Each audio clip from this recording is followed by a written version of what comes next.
Hey everyone, and welcome.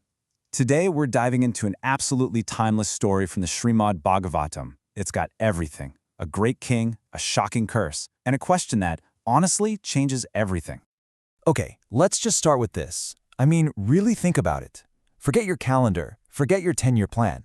Imagine you get a call, and you're told you have exactly 1 week left. 7 days. That's it. What suddenly becomes the most important thing in the world? This isn't just a random thought experiment. It's the very heart of the story we're exploring today.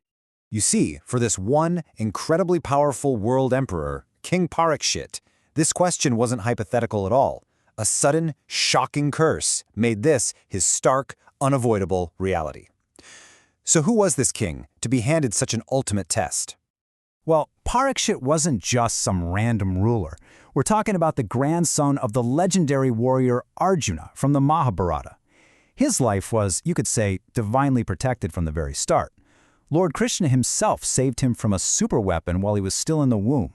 This was the ideal person, a truly righteous man, facing the most terrifying situation you can imagine. And this is where it gets really interesting, because what seems like a horrible tragedy is actually the setup for one of the most important spiritual conversations ever recorded.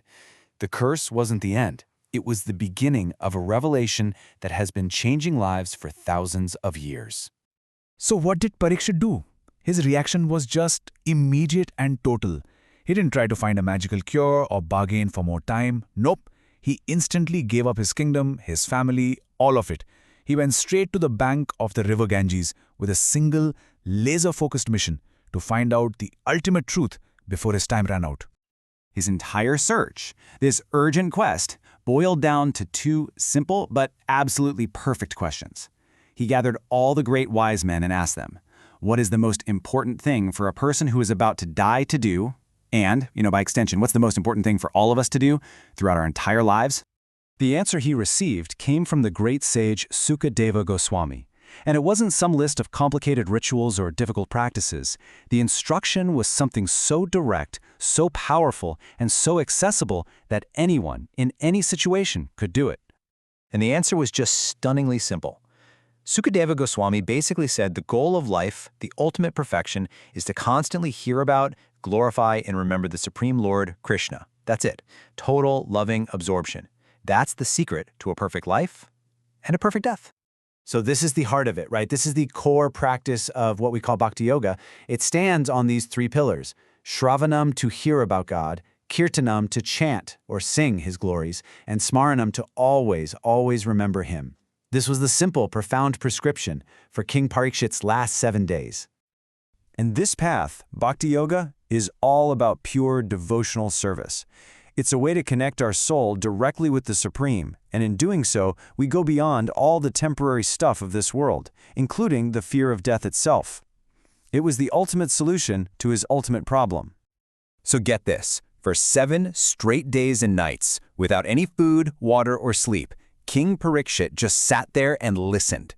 He completely absorbed himself, just drinking in the stories and wisdom of the Srimad Bhagavatam, all about devotion to Krishna.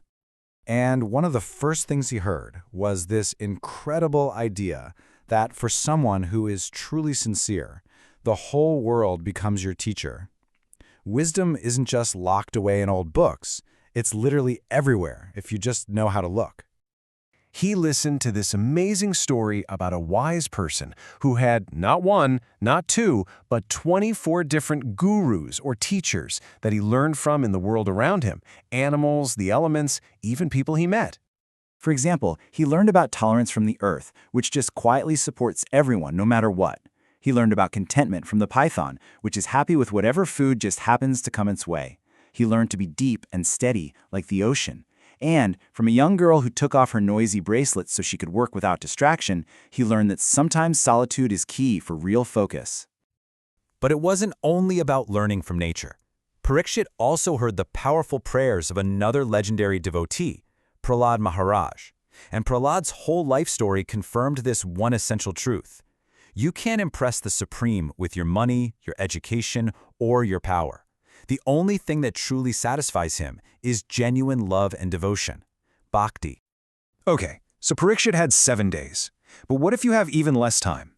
To really drive this point home, Sukadeva Goswami told another story. A story that shows it's not about how much time you have, but the quality of your attention. Yeah, check this out. He told the story of King Katvanga. This king was informed he had only one Muhurta left to live. A Muhurta, that's just 48 minutes. And in that tiny slice of time, less than a single hour, King Katvanga completely let go of everything and focused his mind on Krishna with such incredible intensity that he achieved total perfection. It just proves it's not the quantity of time we have, but the quality of our consciousness that really matters. All right, so let's bring this all home, because this is where Parikshit's personal crisis, his death sentence, becomes one of the greatest gifts ever given to the world. You see, when you look at it from a higher perspective, the curse wasn't really a punishment. It was a perfect, divine setup. It was an act of mercy, really, designed to create the perfect situation for this incredible wisdom to be spoken for the benefit of all of us. And the result was this beautiful two-sided victory. On one side, King Parikshit got to have a perfect, fearless departure from this world and attain complete liberation. And for the rest of us, for the entire world, his urgent question led to the speaking of the Srimad Bhagavatam, this incredible roadmap for spiritual life. So in the end, Parikshit gave us the ultimate example. He gave us a masterclass on how to face the one thing we all fear the most, death, and turn it into our greatest victory. He literally showed us how to leave this world not with fear, but with focus, with dignity, and with total spiritual love. And that really brings the question right back to us, doesn't it? Parikshit's biggest challenge, his curse, turned into a blessing for the entire world. It leaves us with this powerful question to think about.